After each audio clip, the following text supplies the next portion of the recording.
Bienvenue à tous. Nombreux sont les apprenants qui ont perdu le goût de la lecture classique avec l'avènement du numérique. Alors que Salim Moudiaf, un étudiant belge, estime que la lecture, c'est une vertu irremplaçable qui enrichit le savoir et fortifie la mémoire.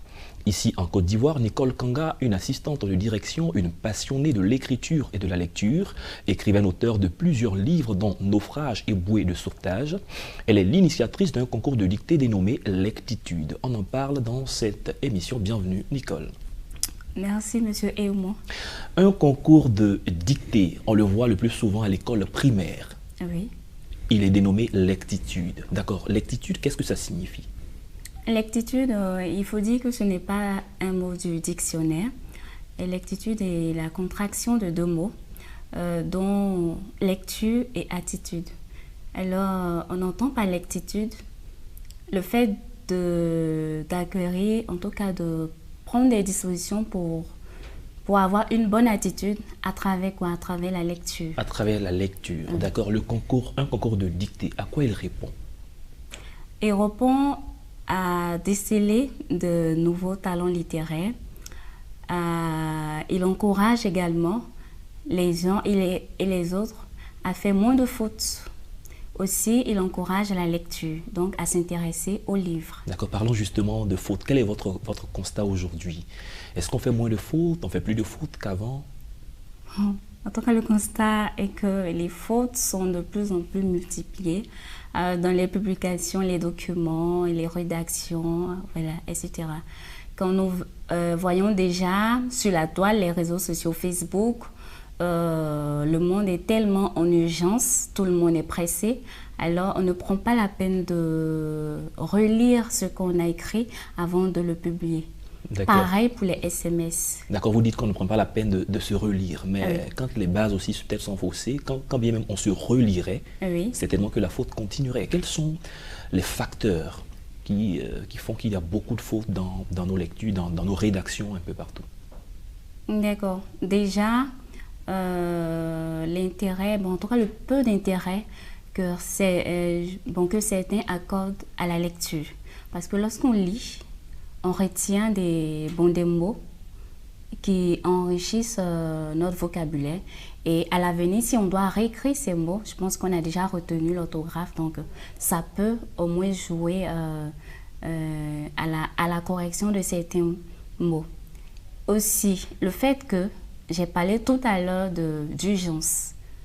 Nous sommes dans un monde numérique où il n'y a pas de temps, comme on le dit souvent.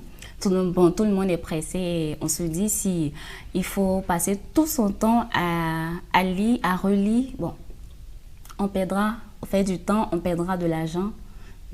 En temps, il faut prendre le temps de lire, de se relire, de voir qu'est-ce qui n'a pas marché.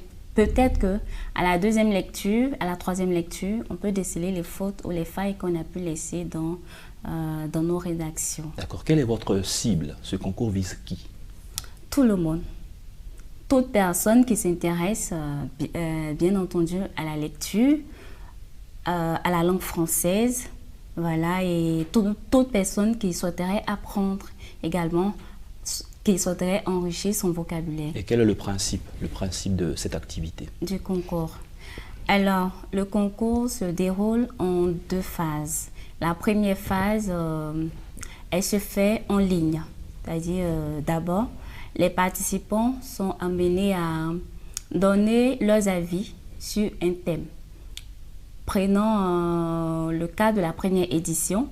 Le thème est « Mon environnement sain ». Alors, pour cette première édition-là, les participants ont été invités à dire d'abord qu'est-ce qu'ils pensent de l'environnement.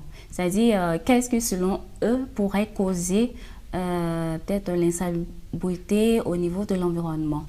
Et comment est-ce qu'on peut remédier à cela, comment est-ce qu'on peut apporter des solutions pour vivre dans un environnement sain. Et à cette étape, à cette première étape, qu'est-ce que vous recherchez? On recherche déjà le savoir rendre, le savoir s'exprimer, savoir argumenter. Qu'est-ce que... On recherche déjà, c'est-à-dire un test fluide qui est toiletté, qui n'a pas assez de fautes, qui comportent moins de fautes que possible et dont la ponctuation est respectée. On veut voir cela dans, voilà, en tout cas dans le test du candidat. Au-delà, la pertinence des, bon, en tout cas de l'argumentaire. Est-ce que effectivement le candidat a compris la portée du thème? Voilà, et lorsqu'on vérifie ces deux volets, on va voir aussi si le candidat a respecté les critères d'inscription, si effectivement les coordonnées ont été bien renseignées. Et puis, on attend la seconde phase. D'accord. Après cette édition du concours, l'édition 2020 du concours, quelles sont les observations que vous faites par rapport au niveau de ceux qui prennent part à ce concours? Acceptable, peu acceptable, de très bon niveau? Bon, en tout cas, le niveau est moyen. Parce que lors de la correction, les membres du jury ont décelé plusieurs fautes sur la copie, voilà, en tout cas de certains candidats. Par contre, il y a des personnes qui se sont démarquées et qui, bien entendu, ont occupé en tout cas le rang des lauréats. D'accord. Vous avez un slogan qui dit ceci, lire pour grandir. Hein? Que comprendre par là? Lire pour grandir. Lire pour grandir à travers la lecture. À travers la lecture, on apprend de nouveaux mots, de nouvelles expressions. On apprend que, par exemple, le coronavirus n'est pas une fatalité, c'est un exemple. On apprend, par exemple, qu'il faut lutter contre les violences coutumières, il faut protéger l'environnement, il faut éviter le travail, bon, en tout cas l'exploitation des enfants.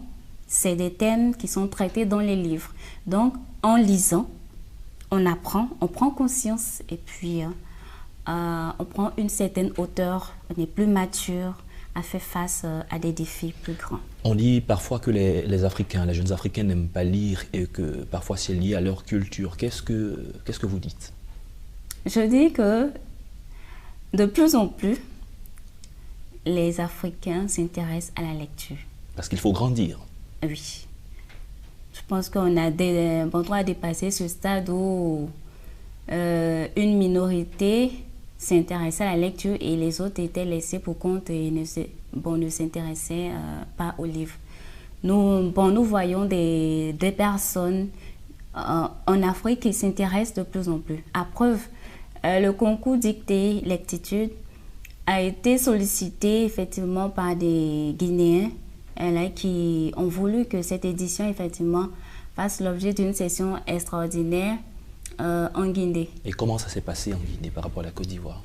D'accord. Là, puisqu'on a un comité d'organisation en Guinée qui a essayé de coordonner les étapes et les partenaires de Guinée également se sont joints et ils ont pu organiser cet événement là-bas. Ça a été bien accueilli, c'est réclamé? Oui, très bien. D'accord, ce concours, qu'est-ce qu'il apporte de façon générale à l'éducation? Si on devait l'étendre à une échelle beaucoup plus grande, qu'est-ce que ça va apporter? Ça va apporter une nette amélioration à l'éducation, en ce sens où, au niveau des écrits, il y aurait moins de fautes. Il y aurait aussi plus d'intérêt pour la lecture.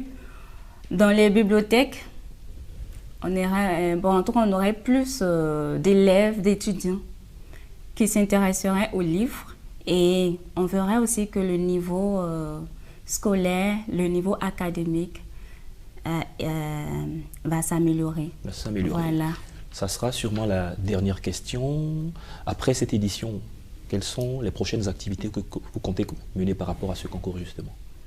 D'accord. Le Club Lectitude poursuit toujours ses objectifs qui sont d'encourager à la lecture, à l'écriture sans faute. Alors, en attendant que la deuxième édition de Dictée Lectitude débute, nous organisons chaque mois un concours qui est dénommé Résumé Lectitude. Et les participants, les personnes intéressées sont invités à se procurer le livre qui est imposé chaque mois. Et au passage, je rappelle que le livre imposé pour le mois de novembre est Passion de Soutane de l'écrivain Serge Gras. D'accord. Alors, il y a déjà des participants qui ont envoyé leur résumé parce qu'il faut lire le livre, il faut le comprendre, faire le résumé et l'envoyer par mail. Très bien. Merci Nicole Kanga. Nous sommes à la fin de cette émission. Je rappelle que vous êtes écrivaine, auteure de deux ouvrages. Oui, deux livres. Maintenant. Merci d'avoir pris donc part à cette émission. C'est moi qui vous remercie. Avec vous, nous avons parlé d'un concours que vous dénommez Lectitude. Oui. C'est la fin de cette émission. Merci à tous de l'avoir suivi et surtout, bonne suite de nos programmes.